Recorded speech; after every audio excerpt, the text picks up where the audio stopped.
représentent les jeux de divination, les outils qui interrogent le monde de la réalité, afin de lire le réel. Alors il y a beaucoup de force d'interprétation dans tout outil de divination. Que représente la notion de divination? Il y a le mot divin.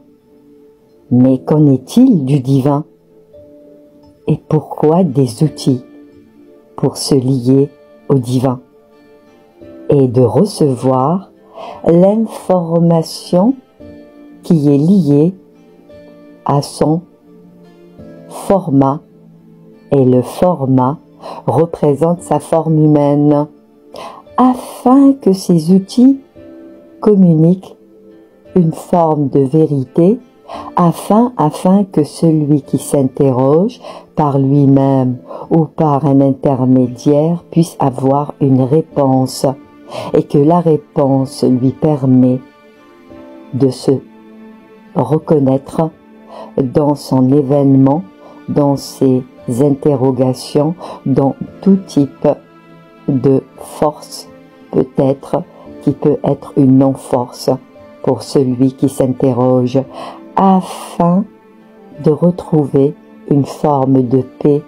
intérieure et afin de découvrir les raisons ou peut-être même une forme de projection d'un avenir qui pourrait éventuellement lui donner une forme de certitude que ce qu'il vit ou ce qu'elle vit est une forme de transition et que tout va bien dans son monde qui est le sien, la sienne.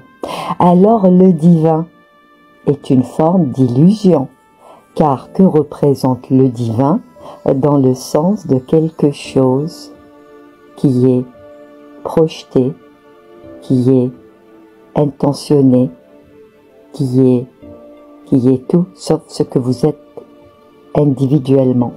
Alors les outils, il y en a une forme, et que tous les formats dans un nombre qui n'a pas de lien avec votre réel nombre.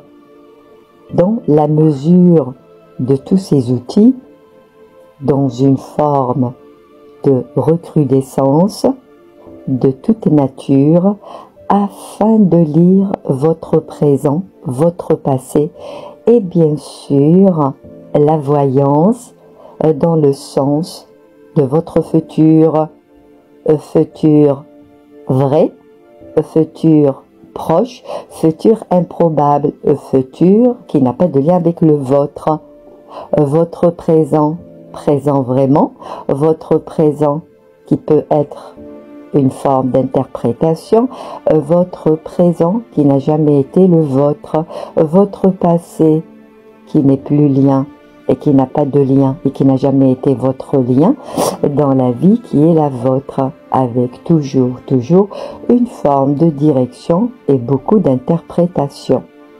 Alors les outils de divination sont-ils des outils de vérité ou d'une approche de vérité ou dans une forme qui n'a aucun lien avec votre propre vérité, afin de vous rassurer, afin peut-être de prendre une direction qui n'est pas la vôtre, afin de renforcer vos attentes, afin de vous révéler une forme de révélation qui ne peut venir de vous, afin peut-être de vous donner des clés, seulement les clés, et les clés, il y en a beaucoup, la vôtre, vous ne l'avez pas.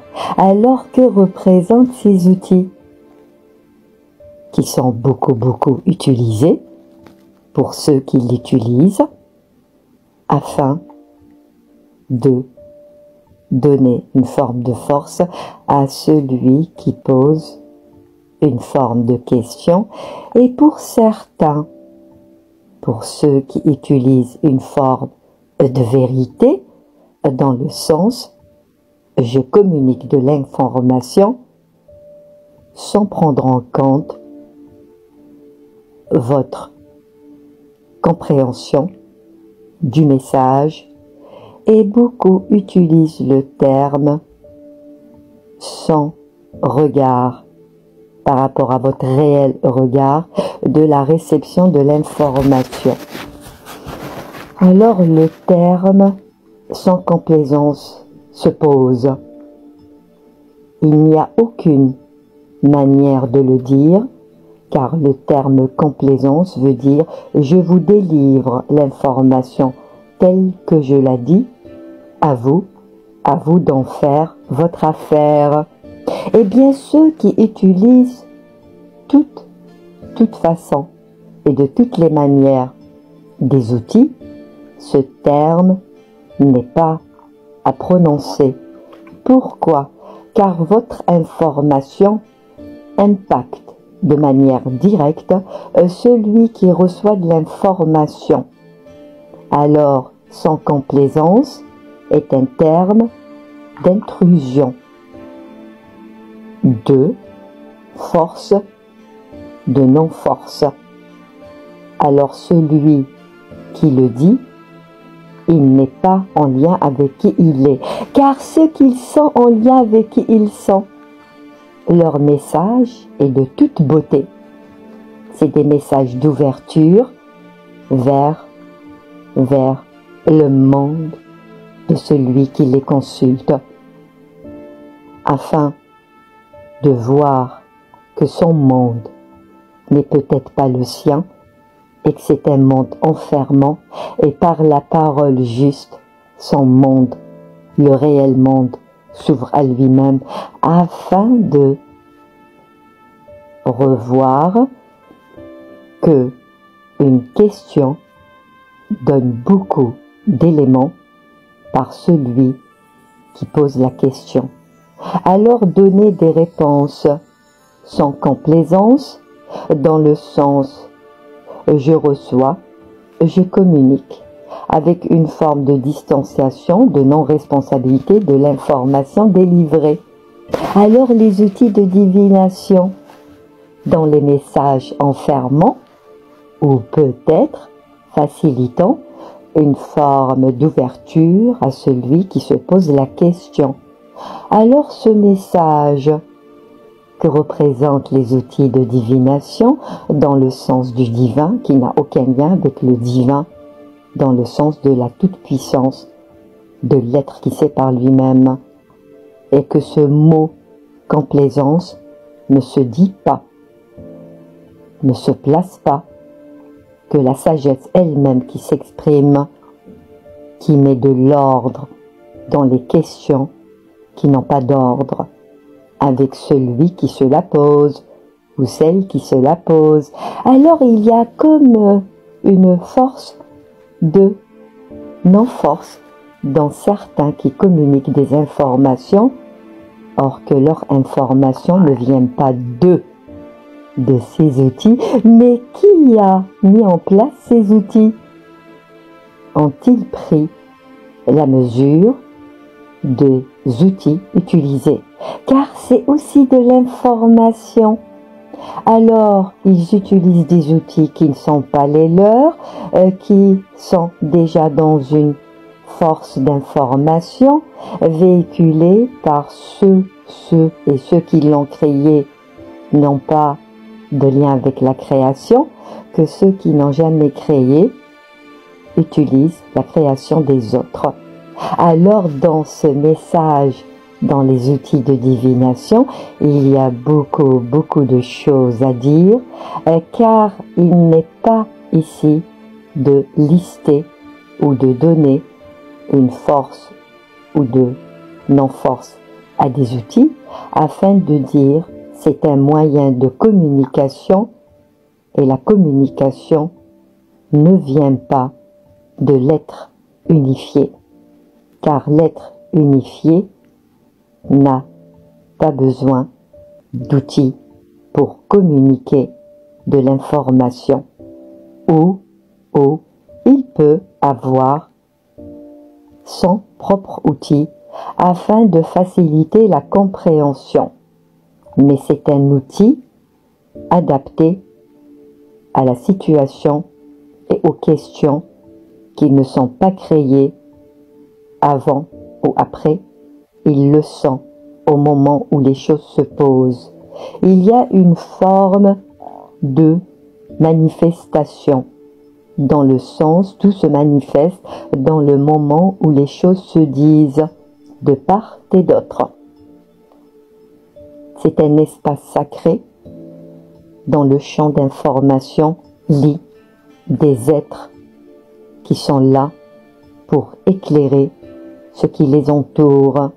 Alors celui qui utilise les outils de divination dans le sens de communiquer de l'information, qui ne sont pas ses outils, qui s'est formé pour pouvoir aider, le mot aider, à accompagner, permettre à ceux qui sont liés à ce type d'outils, de moyens, de possibilités, afin de délivrer des messages et que ces messages permettent une forme d'ouverture, une forme de soutien, une forme de clarté pour celui ou celle qui est lié à cette manière de dire, une forme de rencontre afin que la personne puisse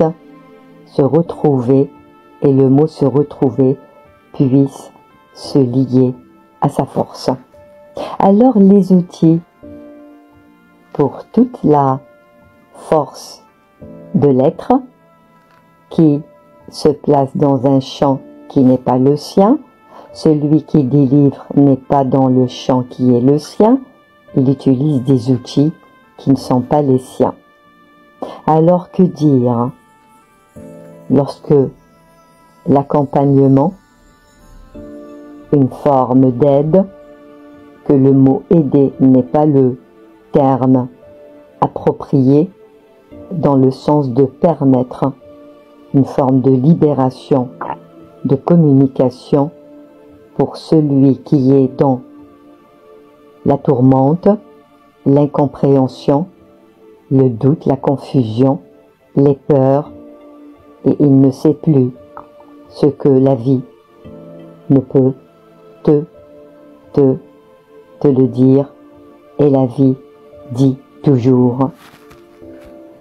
Alors, pour ne pas développer les formes d'interprétation, les formes qui ne sont pas liées à la forme humaine, qui utilisent tout support, et ces outils sont des supports des forces autres, qui se jouent de vous, qui se jouent du consultant et du consulté, et de celui qui est dans la partie, que tous sont dans la partie sauf la vôtre.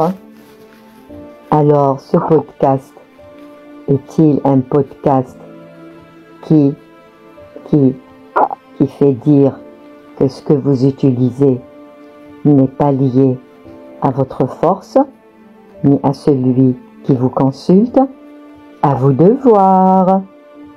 Seulement, ce qui est dit là, ce n'est pas pour ne pas utiliser les outils, mais c'est une manière d'alerter sur la non et le non dans l'ordre qui est le vôtre, que les directions ne sont pas dans votre direction.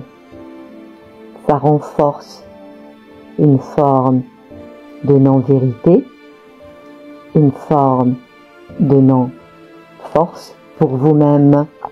Seulement ce monde qui utilise tout support peut aussi communiquer des formes de vérité qui ne sont pas vraiment des vérités, afin de placer une forme, de revoir de nouveau d'autres supports afin de confirmer le dire des autres, et ainsi va la vie de ce qui n'est pas votre vie.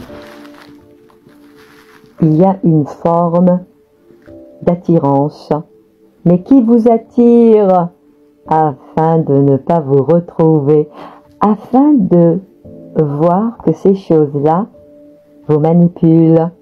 Et la manipulation, elle est dans toutes les parties.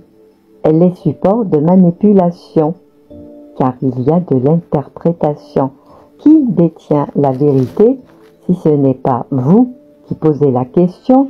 Et si l'être que vous sollicitez n'est pas en lien avec qui il est, et si cette conjoncture se place, vous êtes dans l'incompréhension et vous recevez de l'interprétation, ce qui emmène à beaucoup de confusion.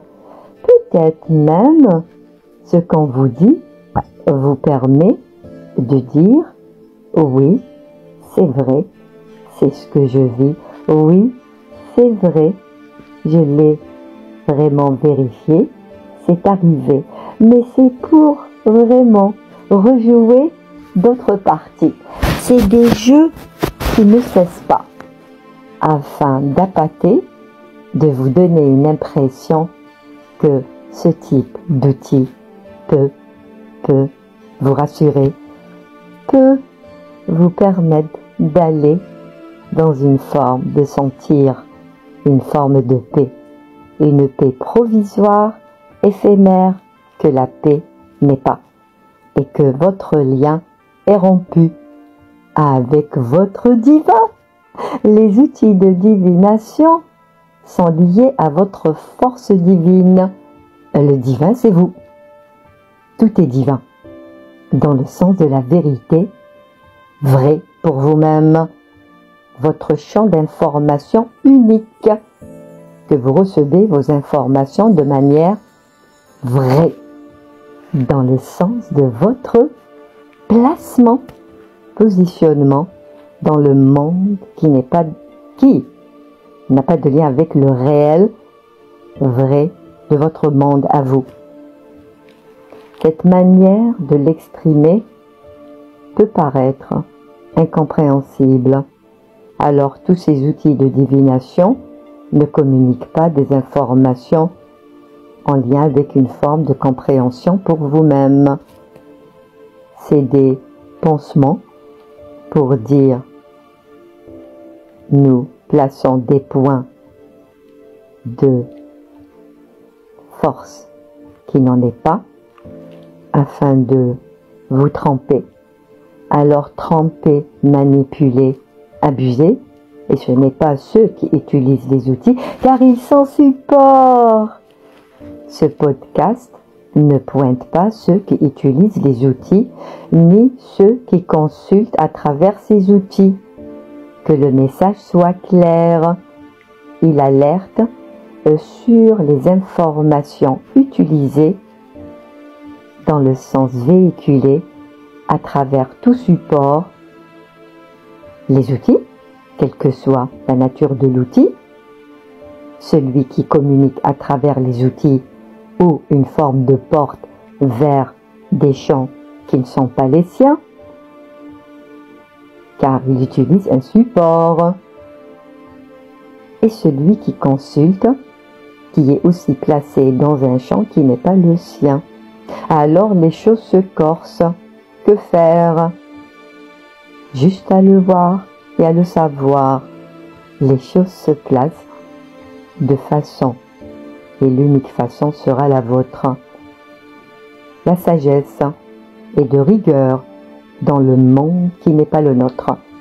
Pourquoi le lien à soi devient l'unique voie, et la voie qui n'a pas de lien avec l'interprétation, et surtout pas l'abus, et surtout pas la manipulation, et surtout pas une interprétation qui peut être dommageable. Alors l'être humain, être, c'est ceux qui peuvent, et ceux qui ne sont pas, peuvent, s'ils savent ce qui se passe dans ce qu'ils utilisent dans le monde qui n'est pas le leur. Voilà pour ce type d'information qui est juste une introduction à d'autres podcasts qui pourra mettre de la lumière dans certaines dérives, que la dérive n'a pas de lien avec ceux qui font les choses ou ceux qui veulent avoir de l'information afin de vivre leur vie dans une forme de vérité qui est la leur, afin de voir la vie, et la vie ne peut être qu'une vie simple, sans complications, alors c'est juste une manière de le savoir et surtout de se placer dans une forme de tout revoir et revoir les choses telles qu'elles sont et qui ne sont pas dans votre force à vous. Voilà pour le message, d'une façon qui n'est pas communiquée dans une facilité, car ces choses-là n'ont aucun moyen et ne sont pas dans la facilitation.